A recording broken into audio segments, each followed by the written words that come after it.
Welcome to the Knight and Rose Show, where we discuss practical ways of living out an authentic Christian worldview.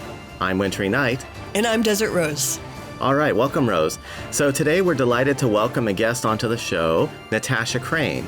Natasha Crain is a speaker, blogger, podcaster, and author of 5 books who equips Christians to think more clearly about holding to a biblical worldview in an increasingly challenging secular culture. Her podcast is the Natasha Crain Podcast. Her articles have been featured in outlets such as Focus on the Family magazine and the Christian Research Journal. She has been featured on radio and TV shows across the U.S. and Canada. She holds the MBA in Marketing and Statistics from UCLA, a BA in Economics from USC, and a certificate in Christian Apologetics from Biola University. I love a STEM background. She was a marketing executive and adjunct marketing professor before transitioning to the Ministry of Writing and Speaking. Welcome to the Knight and Rose Show, Natasha. Hey, thank you so much. Glad to talk with you guys. So today we wanted to talk to you about your newest book, which is called When the Culture Hates You. Yeah, and I just want to say from the beginning, I love this title. As you point out in chapter 1, Jesus taught us to expect persecution. I think we've been a bit spoiled in America for some time now, and I think a lot of Christians have started to think that there must be something wrong if the culture doesn't love us and approve of all of our beliefs. But Jesus said, the world will hate us because it first hated him. I think when Christians think that we're supposed to be celebrated, we're supposed to be approved of in every way, they start thinking, well, we must be doing something wrong if the world isn't loving us. So maybe we just need to be nicer. Maybe we need to stop talking about difficult subjects and just only share the good news of the gospel. Others will, talk about, hey, you need to change your tone. That might cause barriers, things like that. But I think this is exactly what Jesus said would happen. You have any thoughts on that? Yeah, you're exactly right. It's funny that you say that you love the title because I love the title. And a lot of people, it definitely resonates with a lot of people when they say, oh, what are you working on these days? And I tell them, oh, I have this book that just came out. And, you tell, and they say, what's the title? And you tell them, and like a lot of people who are aware of what's going on in the world immediately go, oh, that's good. And then sometimes you get the responses from people, and I've even seen them in some reviews, like, just get past the title. The title sounds too provocative, but if you just get past the title, then, the book is great. So it's kind of funny because it's in your face a little bit, but there shouldn't be anything too controversial about it, really. Because like you're saying, this is exactly what Jesus told his disciples to expect. Jesus said specifically, if the world hates you, know that it has hated me before it hated you. If you were of the world would love you as its own. But because you are not of the world, but I chose you out of the world, therefore the world hates you. So this is a really important little passage from Jesus because he didn't just say, hey, the world might hate you and I'll let you figure out why. He actually gives an explanation. He specifically says that if you were of the world would love you as its own.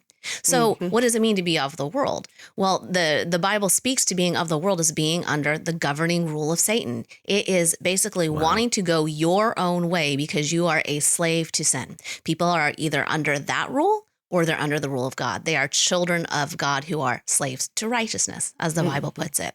So, of course, when those who are children of God are shining light on the deeds of darkness, when you're exposing what's going on, then of course people are going to hate you for it. Ultimately, it's God that they hate. It is God and his definition of righteousness, his standards that they hate. And we're kind of the messengers of that, right? So of course the culture is going to hate us if they hate God. So yes, absolutely. Christianity is not about being nice.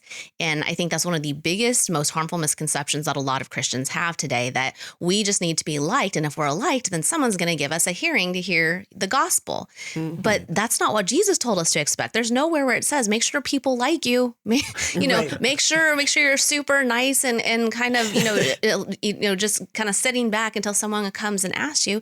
No, that underlying the gospel, there are all kinds of truths that you have to understand in order to even get to the gospel in the first place. And then there are so many truths that flow from it. And it's going to be offensive because at the end of the day, as I talk about in Faithfully Different, my last book, it's all about the authority of self for culture versus the authority of God. And if you're telling people, hey, you're not the authority, you're not the boss of your life, it's actually God, they're going to be offended by that. And so the culture is going to hate you for making that clear. Yeah. definitely. I'm seeing this a lot with Christians around me, Christians I work with. They seem to be very anxious. I hear things like just love everybody and so on. So Christians will sometimes claim that Jesus and his disciples, at least the perception is that Jesus and his disciples didn't spend a lot of time advocating for moral values and policy changes in the public square. And so, by extension, Christians shouldn't be doing that either. How would you respond to that? Well, I'd say it's a really shallow understanding of what Christians are called to do, to only look to what Jesus specifically did in his time while he was here. Because, for example, I think the vast majority of us would look back and say it's a really great thing that Christians worked to abolish slavery in the 1800s, Yes. right? We all should be able to agree on that. And yet Jesus didn't spend his time advocating for getting rid of slavery as some kind of institution at the time, right? So we can't just look and say, okay, what specifically did Jesus do in his 3 years of ministry? And we're just going to replicate that because, first of all, we're not Jesus. So there are things like atoning for sin that we're not capable of doing. And on the other hand, there are things that Jesus wasn't doing because of a matter of priority at the time, or that it just wasn't applicable at the time, very specifically. And so we have to have a broader view of Scripture to understand everything that we are actually called to do. And the rest of the Bible absolutely speaks to God's heart for the healthy moral functioning of society. You know, a lot of times when people say, well, Jesus didn't say this or that, they kind of forget, well, Jesus is God, and we can look at the Old Testament to see what God said about these things, because the Old Testament says a whole lot about what God thought about poorly functioning societies. There were a whole bunch of times when God was calling out nations, and not just Israel. I think that's important to understand. The pagan nations as well. You know, Daniel as a prophet, he's over in Babylon, and he's telling King Nebuchadnezzar, a pagan king, hey, you need to break off your sins by practicing righteousness and showing mercy. There were expectations, moral expectations that God had for societies. So we see that pattern throughout the Bible. Yes, God cares about our individual salvation. Of course, that is of primary importance, but he also cares about the righteous functioning of societies. And then you can go on in the New Testament, and you can read in Romans 13, 1 through 7, about God's purpose for government as well. So these aren't Jesus' specific words, but we shouldn't be red letter Christians who only look at, exactly what Jesus said, and we ignore the rest of Scripture, which is all inspired by God, which is all authoritative. And in the book of Romans, it talks about the fact that all authority comes from God. And so government as an institution is actually a good thing that God gives us. That doesn't mean everything government does is good, but the role, the function itself is. And the role of government is to promote what's good and restrain what's evil. That's Romans 13. So the Bible absolutely speaks to the need to have healthy, functioning societies and for people to advocate for what's right in society. We have to look beyond just what Jesus specifically accomplished and did while he was here. Yeah, and that, as you've mentioned before, Jesus didn't live in a constitutional republic, and he had a very specific focus while he was on earth. And yet his early followers actually did have a huge impact on the culture and on policy. Things like ending the entertainment of, humans slaughtering each other in the Colosseum in Rome and things like that. They had an Changing impact the sexual ethics, Right, sexual ethics. of the Roman Empire. Yeah. Exactly. So I'm glad that you mentioned government, because what I've found is I think Christians sometimes struggle to advocate for moral issues because they're quoting Bible verses. And that can be difficult if you're working, in a company where there's a lot of Hindus and Muslims, and your only reason for believing something is the Bible. So with respect to, promoting Christian values in policy and achieving Christian goals, I sometimes like to study policy in order to be able to bring evidence to the table. So consider the example of Canada's healthcare system. So that healthcare system is not very good for Christians because it has mandatory funding of baby ending. It has mandatory funding of sex changes. So if I live there, I would advocate against it. They also have terrible outcomes, such as families paying $18,000 a year, to support this, which is a lot of money. And the average wait time for treatment is 30 weeks. So if I were having a discussion about that, in the back of my mind, I'd be thinking, I don't want the secular left to control healthcare. because it will force Christians to do things they don't want to do. It's going to require abortion, all these reasons. And so when I talk to someone, I'm going to give evidence about why it doesn't work. What do you think about taking that approach and maybe broadening out the number of policies that we talk about like that? Absolutely. I mean, there are many ways that you can make a compelling case to someone. So maybe tackling it from the worldview perspective doesn't immediately resonate with them because they're not a Christian. But at the same time, if Christianity is true, then you're going to see that the worldview is going to lead to the right positions. And when you get into talking about policy, there are going to be outcomes of those positions that are actually negative in a lot of cases that even a secular world can appreciate. So I think a really good example of this is with some of the laws that impact, ideas about transgenderism. Yes. So, for example, what you have plenty of people who aren't Christians who are now speaking out more and more about, wait a second, this is actually really harmful to kids. Now these kids are growing up, they're detransitioning, they have some permanent medical issues because of what they went through, or they see, this big, huge guy, a biological male on a volleyball court who just completely clobbers a girl because he's playing there as a supposed female. And people just kind of intuitively go, okay, that's not right. We need to protect sports. Well, plenty of people are saying we need to protect sports from that without being Christians, without holding the worldview that would tell you, hey, God has a design for gender and sexuality. And therefore, if he does, then he's going to be right about, human flourishing. And therefore, you can build out that whole case. But they're looking at it just on a strictly pragmatic level of saying like this, this just doesn't, this is hurting people medically. This is problematic. And they're looking at different types of evidence for that. And so when we see that, we absolutely should be promoting some of those pieces of evidence that come from the world around us as to why this is problematic, because sometimes that's going to resonate with people who are not Christians before some of the worldview issues are. Of course, over time, we hope to make the case from a worldview perspective, and we should continue to do that. But I absolutely agree that you have to tackle things from multiple sides. And just to add on to that, I think another example of that is, with abortion, because it's amazing to me how many people are just appalled when you say, oh, somebody supports late term abortion. But they're only appalled because it's late term. Like if you ask them, well, should you be able to get an abortion at 10 weeks? They'll be like, that's fine. Just don't do it when it's a fully formed baby. Well, from a Christian perspective, that's the same baby. That is the same human. That is the same baby that we need to be protecting. And yet there's something that you can appeal to in people's in their moral understanding that they've suppressed that, wait, it is wrong over here. So even, I absolutely believe in tackling as much as we can at a time. So even in that, speaking to people about, yes, okay, let's get rid of this. Let's keep pushing it back until we can have more of those conversations about getting rid of abortion completely. And even with something like the healthcare issue that Wintery mentioned, I mean, we can make a case to non-Christians that there is not unlimited money. They're limited funds. And when just because you want something or you want to declare it a human right doesn't mean that all of a sudden it's ubiquitously available and that we can just offer it for free to everyone. We can make the case that, look, whenever this has been tried, this, single payer system, there are compromises in quality of care. There is a tremendous cost to it, and they're going to rise over time. The costs are going to rise. There's going to be a very long waiting time that's going to be increasing over time.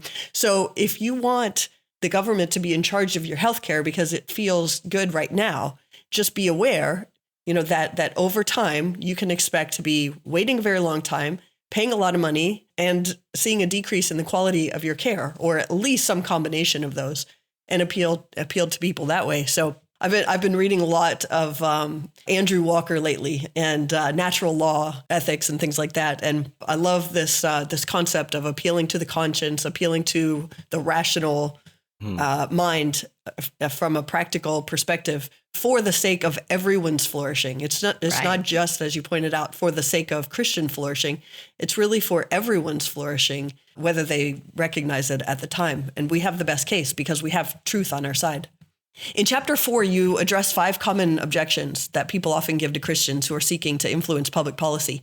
And one of them is that Christians shouldn't impose their view on others. I hear this all the time. Christians should not impose their view on others.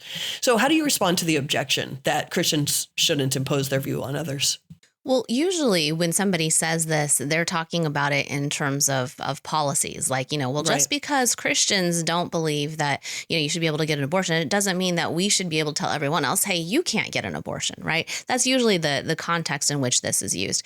But this is just really fundamentally a misunderstanding of the nature of public policy, because in any kind of public policy, you're going to have one group's view imposed on someone else. I mean, even if it's something as simple as a speed limit, if you're making a speed limit, you're going to impose the view that this is the right speed limit on those who don't think there should be a speed limit or there should be a different speed limit, right? I mean, even with something that overwhelmingly society agrees on, something like murder, you're still imposing the view that murder is wrong and should be outlawed on those who think you should be able to do whatever you want.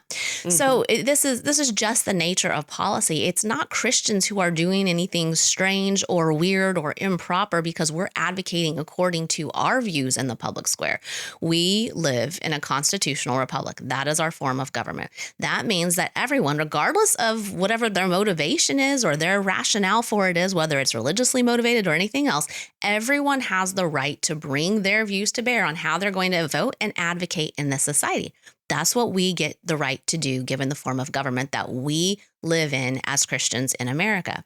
So it's meaningless to say, oh, well, Christians shouldn't be advocating. Now, maybe we could live under a form of government that allows that, but the Bible prohibits it. That would be a logical possibility, but that's not what we see in the Bible. We don't say anything that says, whatever you do, stay out of, government, don't influence society. I mean, we see the opposite. And I gave examples of that earlier. The Bible clearly doesn't prohibit it. It clearly tells us what the role of government is. And if the role of government is to promote what's good according to God's standards and restrain what's evil, again, according to God's standards, then who's going to be there doing that if not Christians? Who's going to promote what's actually good and prevent what's actually evil when we know that the world around us is going to call evil good and good evil? So of course we need to be out there doing that. And there's no civic barrier when people actually understand that, there's not this separation of church and state in the sense that, oh, you can't bring religious views to bear. Separation of church and state is not even something that is part of the Constitution. People just get this confused all the time.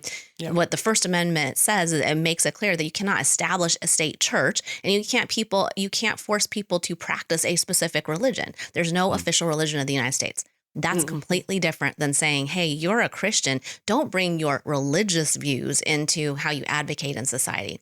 We're here. We get to vote. We get to advocate just like anybody else. Yeah. And those 2 examples you gave were so good because I really feel like we're winning on those 2 issues, baby ending and transgenderism, because we're, appealing to arguments and evidence and being persuasive. So I was just thinking about I had my plumber come out recently and do my water tank change maintenance. And I was just thinking how funny it would be if I said to him, no, don't tell me that I need to do anything. Don't impose, your views on me. When we have somebody who is trained and educated to do a job and solve a problem, typically we don't see them articulating their view as offensive in any way. In fact, we're happy to get their expertise. Do you think that there is room for Christians to grow in our ability to speak about the issues that you describe in your book in that way that we're seen as problem solvers rather than imposing our view? That's an interesting question. I think that on individual issues, absolutely. I think that there is absolutely an opportunity for Christians to be much, much better educated and equipped to answer things on the abortion issue, for example, or to, answer pragmatically about why same-sex marriage is not as good for society as traditional marriage. Frank Turek's book, Correct and Not Politically Correct, he kind of goes along those lines of argumentation. So if Christians knew how to better articulate a case for a biblical view on a lot of these things, citing evidence, citing in a lot of cases the science and the medical evidence that people are ready to accept, not so much as the worldview issues, but some of this from natural law, from the world around us, then yes, I think we have that opportunity. I don't think that anyone, when it comes to the actual morality of it, I don't think anyone's going to get to a point of saying that, oh, well, Christians are the experts on morality, because that goes back to the first question, which is that we already know that the world hates God's morality. We already know that the world is going to hate us because we're not of the world. And so therefore, righteousness is going to be despised by a fallen world. It is. And so when it comes to those moral issues, when they don't happen to align with the popular consensus of the day, we're going to be hated for that. So I don't think anyone will see us as experts in morality for that reason, for biblical reasons. But I do think that there is such a need for Christians to better be able to articulate the rationale for the biblical positions we have, using, like we were talking about earlier, the evidence from the world around us.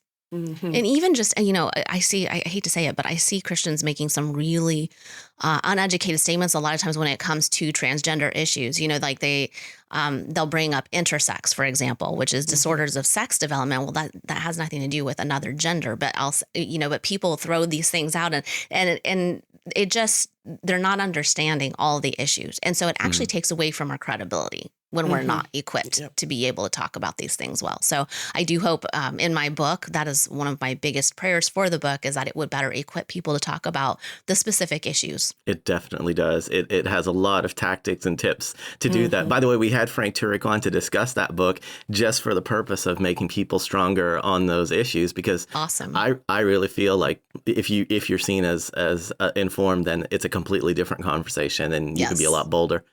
Absolutely. Yeah. And I love that you bring up several specific issues in the second part of the book that are hot topics of our day. And one of them, of course, is Christian nationalism.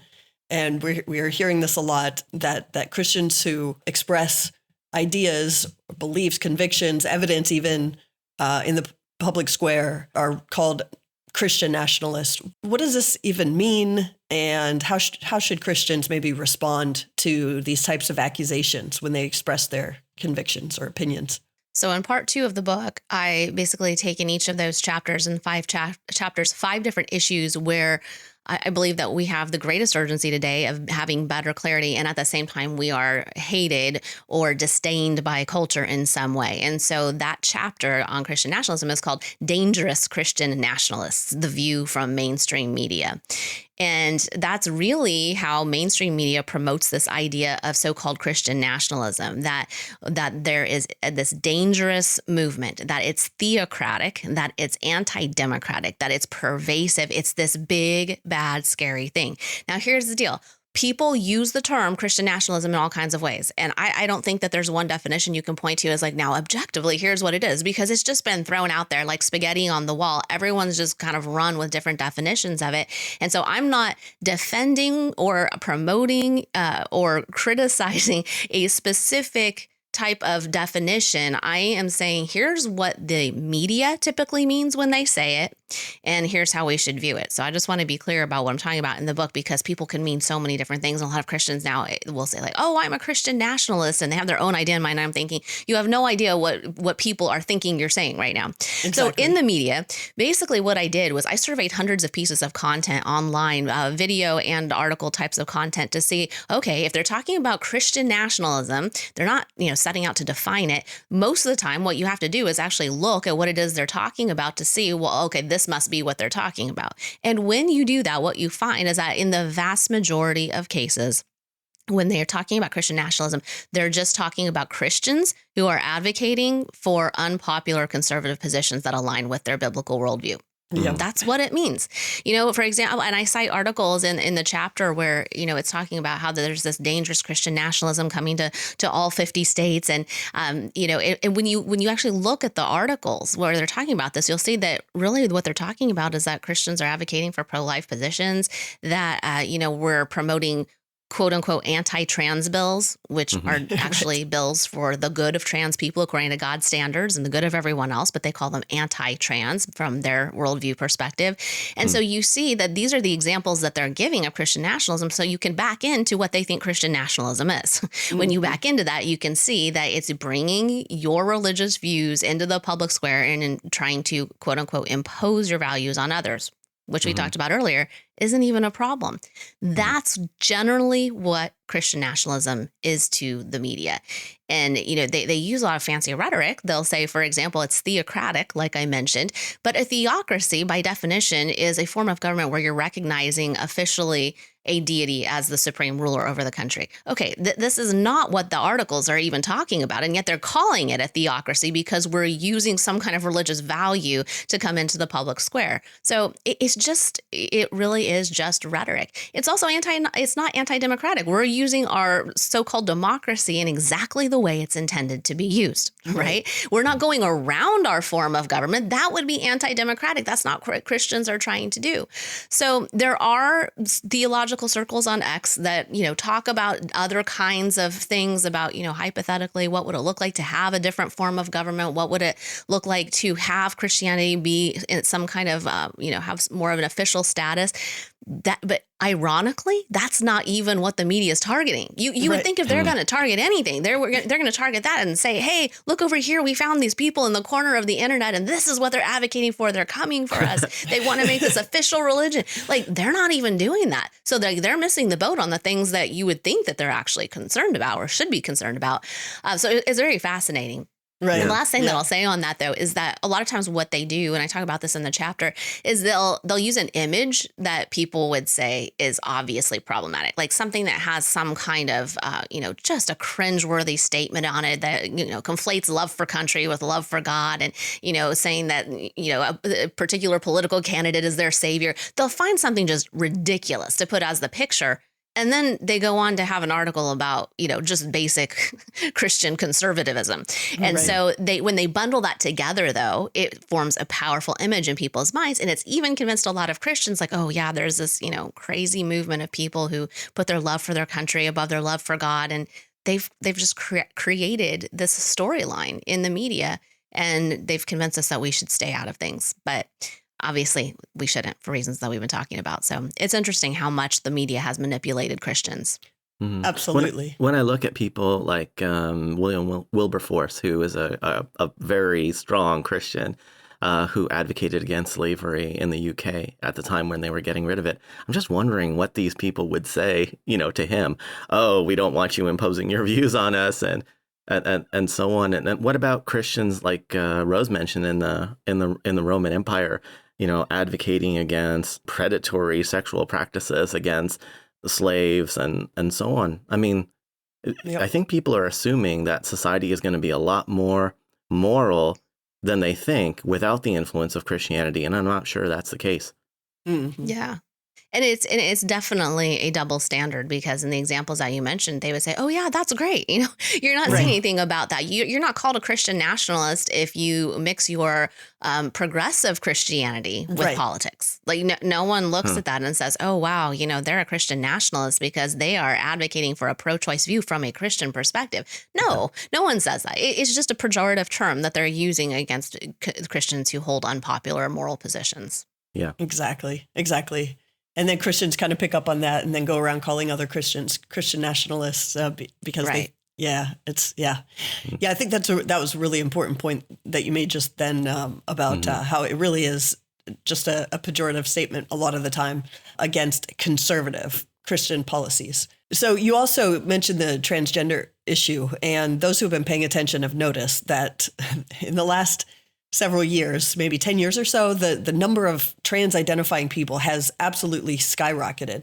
So what the heck is going on? Can you give us some insight there?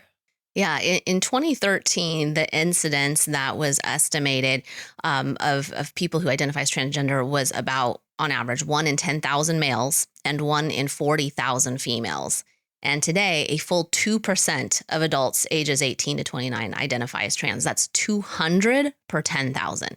Mm-hmm. So, what's going on? Well, I go into a lot of depth in that chapter. I'll try to hit just a couple of the high points, but I believe it starts with the fact that the American Psychiatric Association, the APA, has over time changed how they define any kind of transgenderism from it being a mental disorder to it being an identity.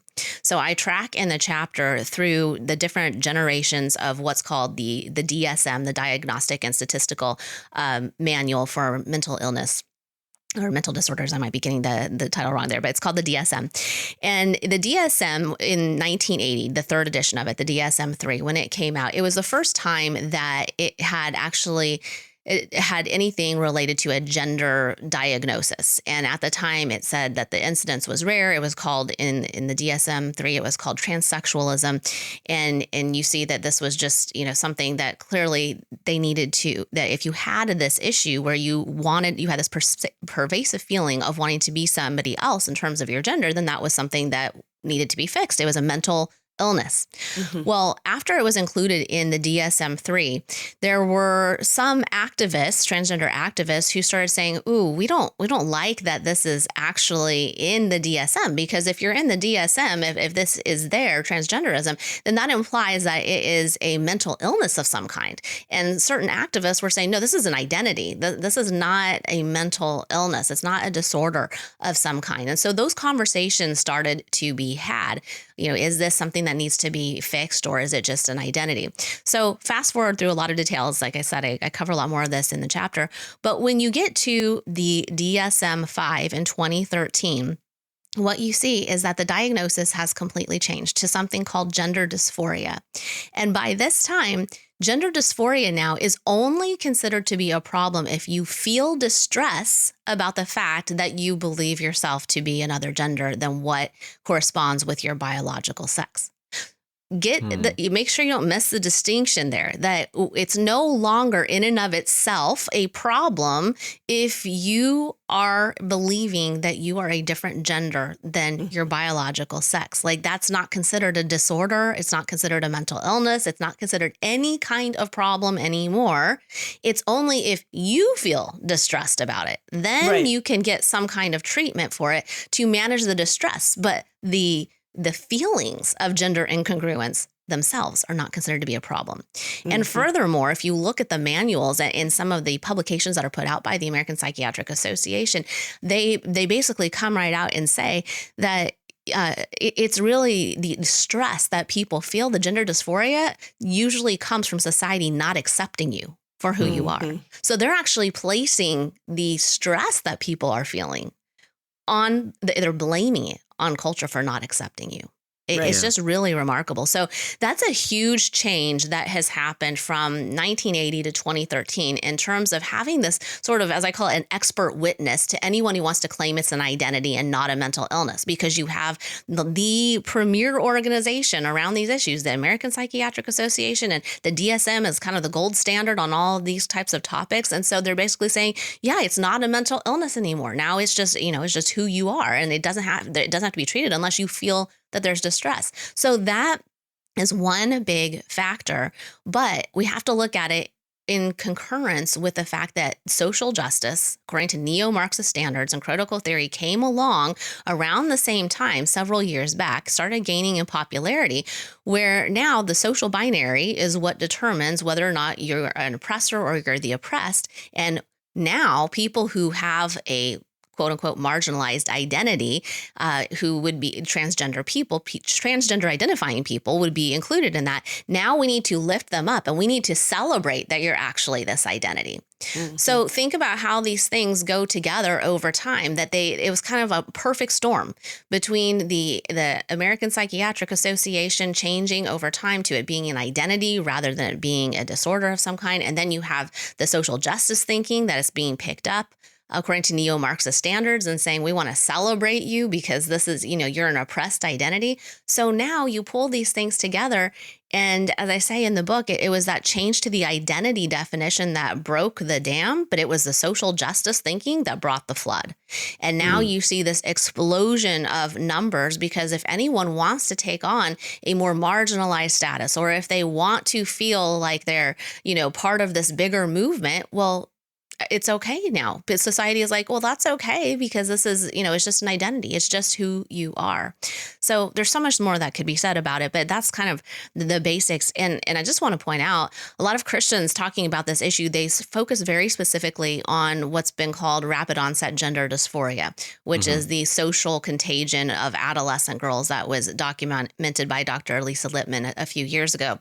That actually absolutely is a disproportionate number in terms of, the number of people increasing who are identifying as transgender. But it's not just that. And I really, as I was digging into the research on this, I realized that we're really missing the bigger picture as Christians if we're only talking about the social contagion aspect of it, because what you can see is that every single group, every age group, every demographic group, every geographic group, everyone, like all those groups have been rising in terms of the numbers of people who are identifying as transgender.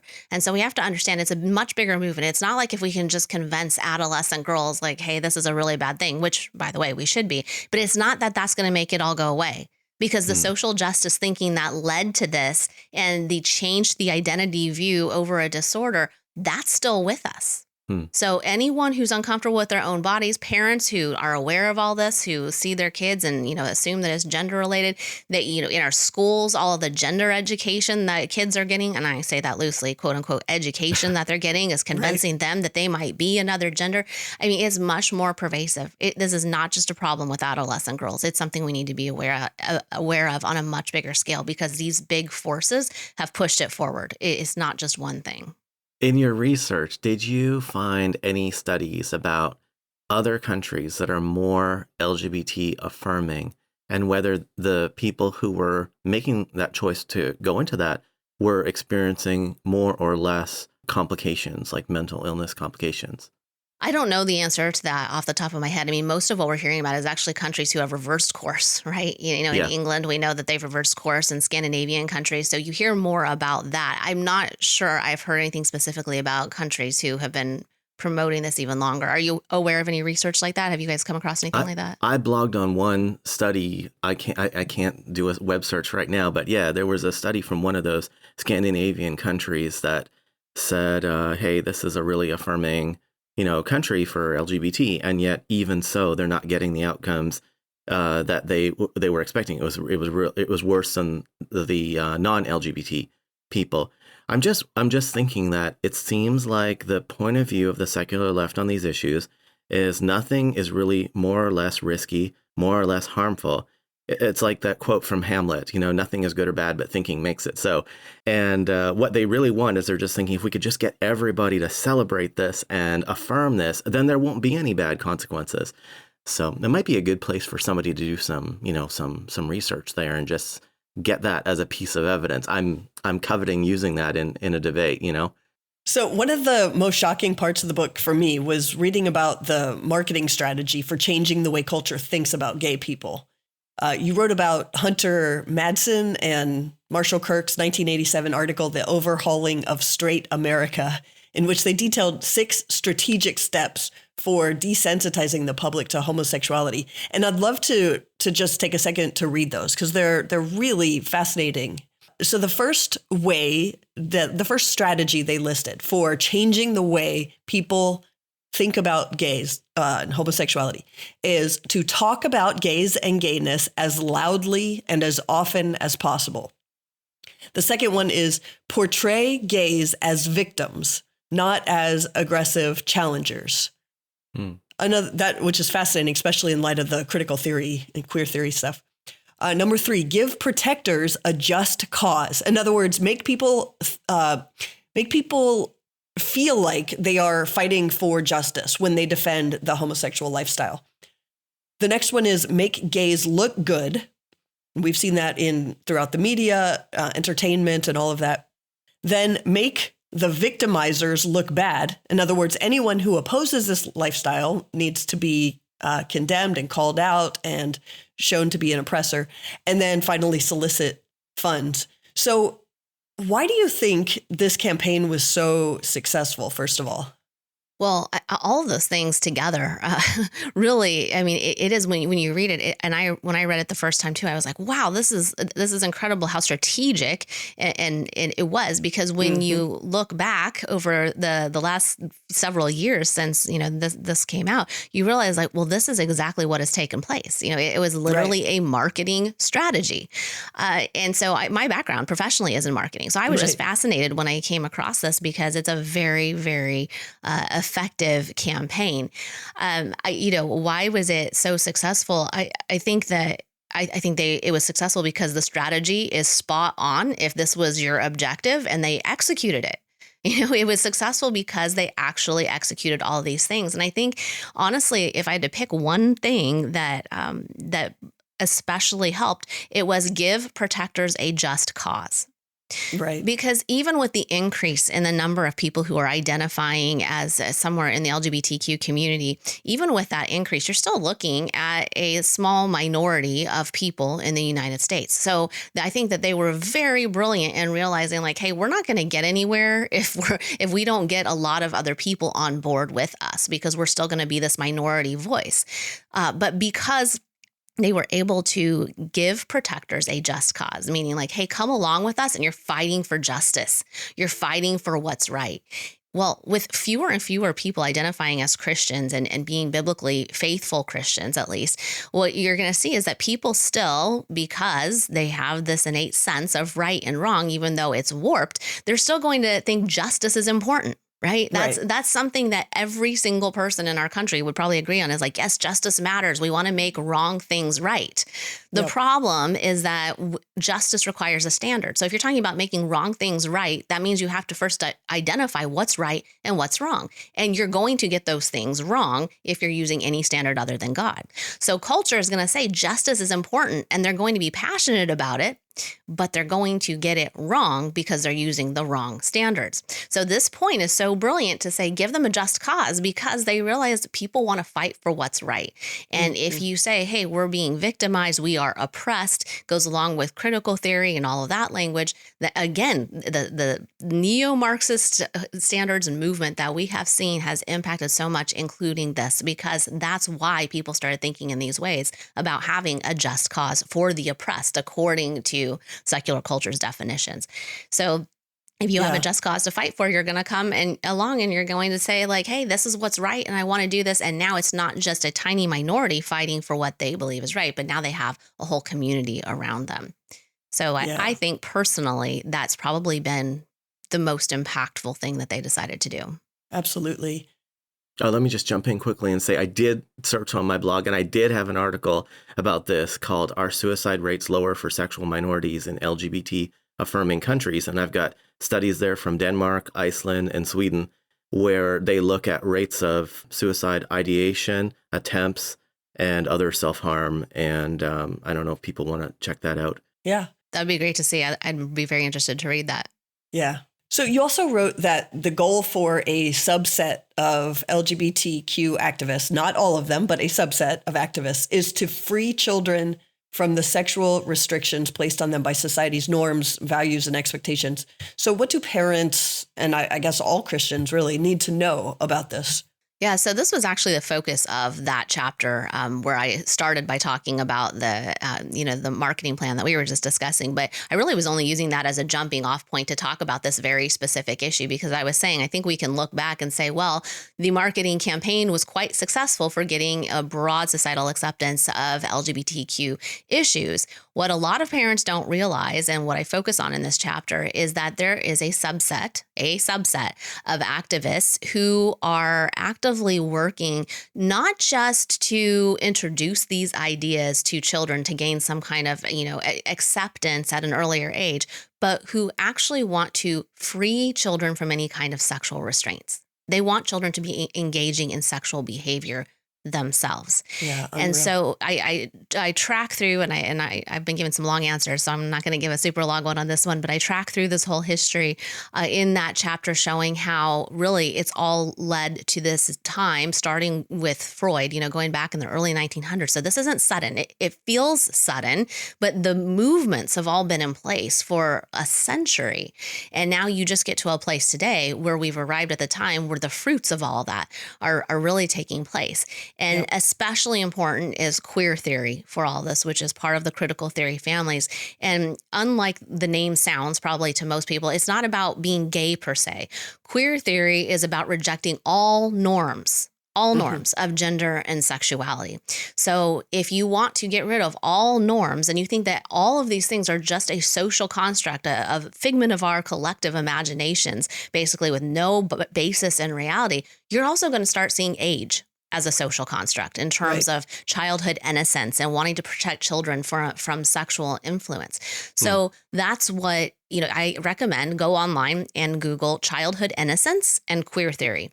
Wow. And what you will see is plenty of writings around us where people actually think it's harmful to continue to perpetuate this idea that there's any kind of childhood innocence that has an objective basis in reality, that we don't need to protect children because fundamentally they are sexual beings, just like adults, which goes back to Freud. And because they're sexual beings at any age, then we're actually harming them by not allowing them to practice their own sexuality from an early time. So that chapter is particularly dark. It's particularly difficult to read, and it was to write as well. But I think it's really important that we talk about what's going on, because as crazy as it sounds still to most people today, even the just protectors of the LGBTQ cause, it's coming, and these things will change fast, because when you have no objective basis for your views, then people are going to start to accept more and more that this is actually okay, that, that children should be able to engage in these things. Mm-hmm. Yeah. Yeah. Well said.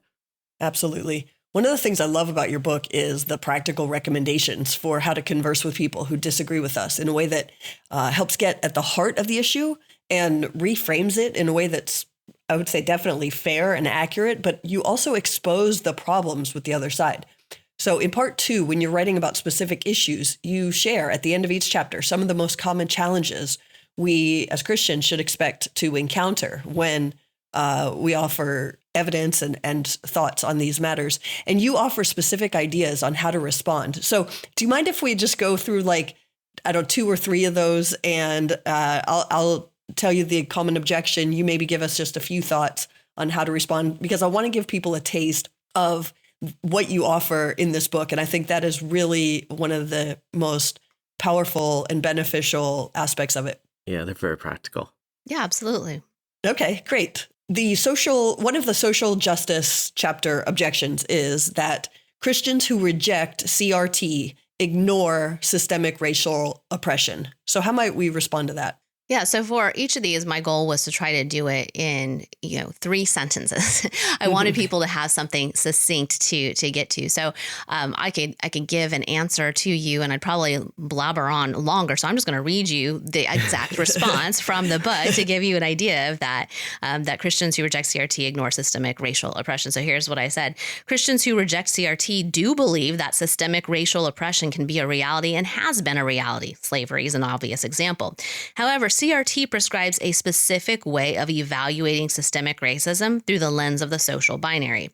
Christians who reject CRT are rejecting CRT's method of defining, identifying, and ending systemic racism, not rejecting that systemic racism can exist or that Christians should work to abolish such racism when accurately identified according to God's standards. Yeah, that's great. That's the That's first great. one. Excellent. Yeah. And you give lots of questions as well that we can ask, which are great, that I highly encourage people to look at. So when it comes to discussing CRT, I often hear that the main concerns of the racial activists are, I don't like the way that policing is done, and I also don't like that there are wealth distribution. You mean wealth differences? Yeah. And so everybody knows this about me. I come from a West Indian background, and looking at colored minorities in the U.S., there are actually a ton of us of different ethnic groups that are doing really well when it comes to education and wealth generation. So you can look at the U.S. Census data, and you'll see East Indians and Asians at the top of the median household income. And I'm just wondering, do you have anything about that in the book? I'm trying to remember, but do you think that that's a good piece of evidence to use with people who are saying that, racial discrimination by whites is holding colored people back? I don't have anything specifically about that in the book, but you're absolutely right that, that it's problematic to begin with, that they're just throwing everyone into a bucket based on skin color, right? It's like, if you're white, you're an oppressor. And if you're anything but white, then you fall into this bucket of the oppressed, and that's just the simplicity of this lens of CRT. So there are many problems with it, and you're pointing out some really good ones. And, anytime this comes up, people just kind of sweep it under the carpet, right? They don't want to look at the evidence against it. But I think it's absolutely reasonable and relevant. It's kind of like the other things we've been talking about in this episode about bringing forth some good data and interesting data to get people thinking about why these things fail. Because I think people can intuitively look at that and say, well, yeah, I know that there are some groups that doesn't apply so much for. And so I think that's a good way to pique people's curiosity. It's probably not going to solve everything in terms of getting them to see the problems with critical theory. You're going to have to discuss more things, but I think that it's a good way of throwing something out and saying, well, what do you think about people of color who would fall into the oppressed bucket according to their skin color? What do you think about how some groups are actually doing extremely well? And just see see what they say. Yeah.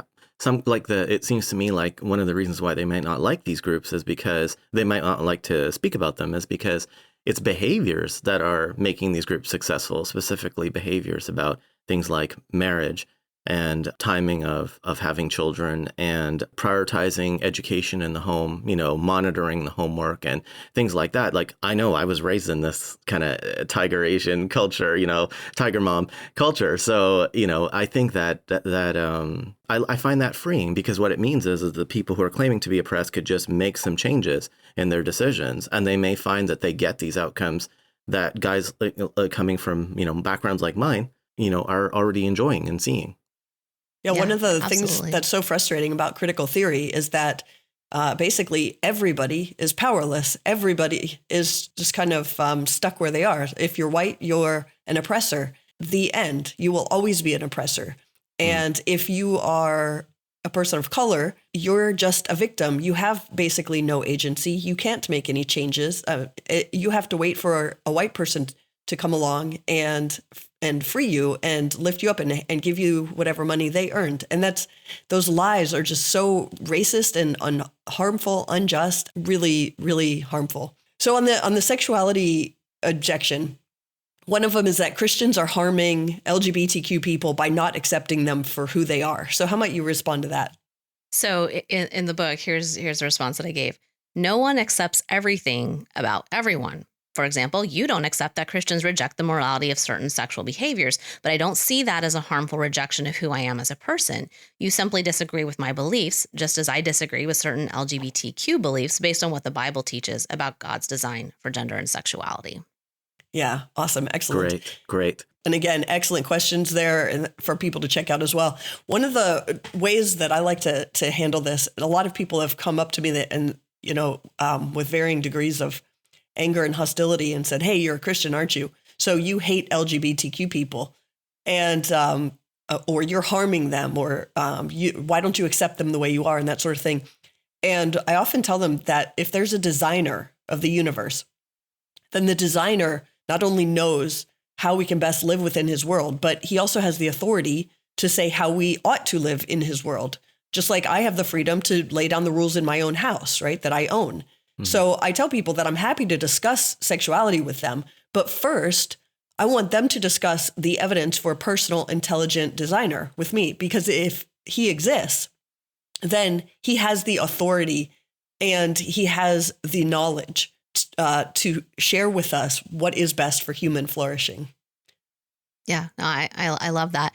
And I often go to also just comparing worldviews, because it will put people in a more neutral place sometimes where they don't get as defensive, because they're probably not going to be willing to say, or not willing, but they're probably not going to be prepared to explore evidence. But if you use exactly what you just said, where I would go to this, if there is a designer of the universe who has designed people in this specific way, would you agree that if that were true, and I understand you don't believe that, but if that were true, would you agree with me that only that designer would have the ability and authority to say what is true about human beings and how they would flourish? Would you agree with that? And and then you can go forward to say, because I would agree that if there is no designer behind the universe, if there is no intelligent agent, and we're all just a bunch of molecules in motion, we're just physical stuff, I would agree with you that, well, then we can just be whatever we think we are. I would challenge whether or not we have the free will to think about that. But I would say that, even if it's the illusion of free will, that you would be, there's no constraint on who you think you are.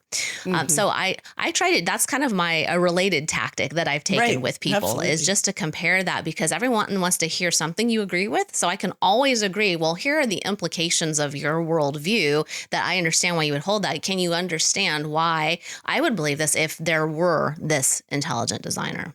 Excellent. So what actions would you like to see people take who read this book or who have listened to this show today? Well, I hope that they take an action. That's kind of the goal with the book, is to explain where the cultural hostility is coming from, not just so we have better understanding. That's important. But once we have better understanding, I hope that we're going to utilize that understanding to engage well with culture on these things and to take action for the common good, to actually get out there and do things. And for each of the issues that I talk about in the second half of the book, I have 7 action ideas for the common good, where I give people examples of what you can do. What are things like getting out there and being active in your school board and keeping track of what's going on in school, organizations you can donate your time to, donate your money to, that you can pray for. Some people aren't able to even leave the house due to health issues. Well, there are many, many ways that you can help by volunteering online or by, like I said, praying and donating. So I recognize not everyone's going to be out there doing, constitutional law, for example, but we don't have to see it as this big overwhelming thing. There's so many actions that we can take for the common good. So my favorite comment from any review that I've gotten on the book so far is somebody who characterized it as something between a pep talk and a kick in the pants. And I love that, because that's exactly what I hope that people will take from the book, is that, we shouldn't be discouraged by the hostility. We should understand it and know to expect it. And so know that what you're doing is what God calls you to. That's the pep talk part, right? But it's also a kick in the pants of saying, so go do something, right? Right. Absolutely. Do something for the common good and understand it's your role to. And Christianity is not just a private faith where we sit in our living room. We're not exposing anything by sitting in our living room. We are called to take no part in the unfruitful works of darkness, but expose them, as Ephesians 5:11 says. Amen. Absolutely. And you give lots of practical ideas for what to do. And so I love that. If people are thinking, well, great, I want to do something, but I don't know what. Well, get the book, When Culture Hates You by Natasha Crain. It's When Culture Hates You, and the subtitle is Persevering for the Common Good as Christians in a Hostile Public Square. That's the long subtitle, but you can just remember When Culture Hates You. Yes. Where can we find your work online again? I have a website, natashacrain.com, and it's CRAIN. And then, of course, you can get the book or any of my prior books through Amazon, Christian Book, any of the retailers where you normally go.